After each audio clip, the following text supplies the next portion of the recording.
નમસ્કાર, હું છું doctor Ravi Shah, DM endocrinologist, doctor Ravi's diabetes and endocrine clinic પર, અને મિર્ચી ન્યૂઝના માધ્યમથી હું ફરી આવ્યો છું તમારી સાથે ડાયાબિટીસ વિશે ચર્ચા કરવા માટે. આપણે હવે ગઈ વખતે વાત કરી હતી ડાયાબિટીસના કારણો વિશે, ડાયાબિટીસ કેવી રીતે થાય છે, એને કેવી રીતના આપણે જાણી શકીએ કે ડાયાબિટીસ છે ને એને કેવી રીતે ટ્રીટ કરી શકીએ. હવે બધા લોકોનો એક કોમન ક્વેશ્ચન આવ્યો હતો કે શું ડાયાબિટીસની દવા બંધ થઈ શકે કે એમ. તો આજે આપણે વાત કરીશું ડાયાબિટીસની રિવર્સલ વિશે. તો શું ડાયાબિટીસ રિવર્સ થઈ શકે, ડાયાબિટીસની દવાઓ બંધ થઈ શકે કે નહીં? તો ડેફિનેટલી આપણે જો તમારા અમુક ક્રાઇટેરિયા હોય કે તમારો ડાયાબિટીસ રિસન્ટલી થયો હોય, તમારું વજન વધારે હોય અને તમે સરખી રીતના જેમ તમને ટ્રીટમેન્ટ એડવાઇસ કરી એમ તમે જો ટ્રીટમેન્ટ લો અને તમારો ટાઈપ 2 ડાયાબિટીસ હોય તો ડેફિનેટલી રિવર્સ થઈ શકે.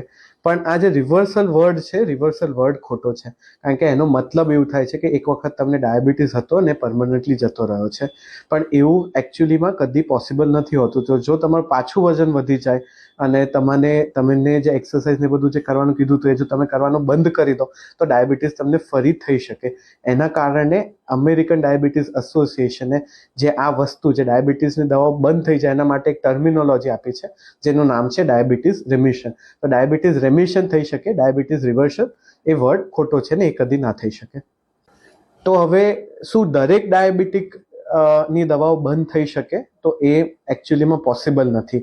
તો ખાસ કરીને જે લોકોને ટાઈપ 1 ડાયાબિટીસ હોય, જે લોકોને પતલા હોય ને પતલાની સાથે ડાયાબિટીસ થાય ને એ લોકોને દિવસમાં 3 થી 4 વાર જો ઇન્સ્યુલિન ચાલતું હોય તો એ લોકોનું ડાયાબિટીસ ની દવાઓ બંધ થવી એ શક્ય નથી. ડાયાબિટીસ રેમિશન એ લોકોમાં શક્ય નથી. એટલે એના માટે આપણે અમુક ટેસ્ટ કરાવતા હોઈએ છીએ, એટલે જે તમારા બોડીમાં પેન્ક્રિયાસનો સ્ટોર કેટલો છે એ જાણી શકે. એટલે મોટું આપણે જે જોઈએ તો એમાં તમારે ડાયાબિટીસ રિસન્ટલી થયો હોય, 2 થી 5 વર્ષમાં ડાયાબિટીસ થયો હોય, તમારું વજન વધારે હોય અને એની સાથે તમને ટાઈપ 2 ડાયાબિટીસ થયો હોય, અથવા આપણે બીજી એન્ડોક્રાઇન ડિસઓર્ડર્સ જેમ કહીએ કે થાઇરોઇડ કે બીજું કોર્ટિસોલ કે એના કારણે ડાયાબિટીસ થયો હોય તો એ લોકોનો ડાયાબિટીસ રિવર્સ થઈ શકે અથવા ડાયાબિટીસ રેમિશનમાં જઈ શકે. જે લોકોને ડ્યુરિંગ પ્રેગ્નન્સી ડાયાબિટીસ થયો હોય એ લોકોને ઓલમોસ્ટ 50 to 60% કેસીસમાં without any treatment after pregnancy ડાયાબિટીસની દવાઓ જે હોય છે બંધ થઈ જતી હોય છે.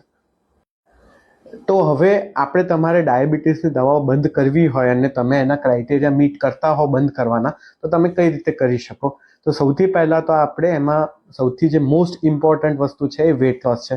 15%થી જો વધારે તમારું વેટ લોસ થાય અને તમે બાકી ડાયાબિટીસના રિવર્સલના જે ક્રાઇટેરિયા હોય જે તમે તમારા ડૉક્ટર પાસે જશો અને તમારું જે રેમિશનના ક્રાઇટેરિયાનું ચેકલિસ્ટ હશે એ તમે જો ફૂલફિલ કરતા હશો અને તમે જો 15% કરતાં વધારે વેટ લોસ કરો તો તમારે ઓલમોસ્ટ 80% ચાન્સીસ છે કે તમારું ડાયાબિટીસ જે છે એની દવાઓ બંધ થઈ શકે.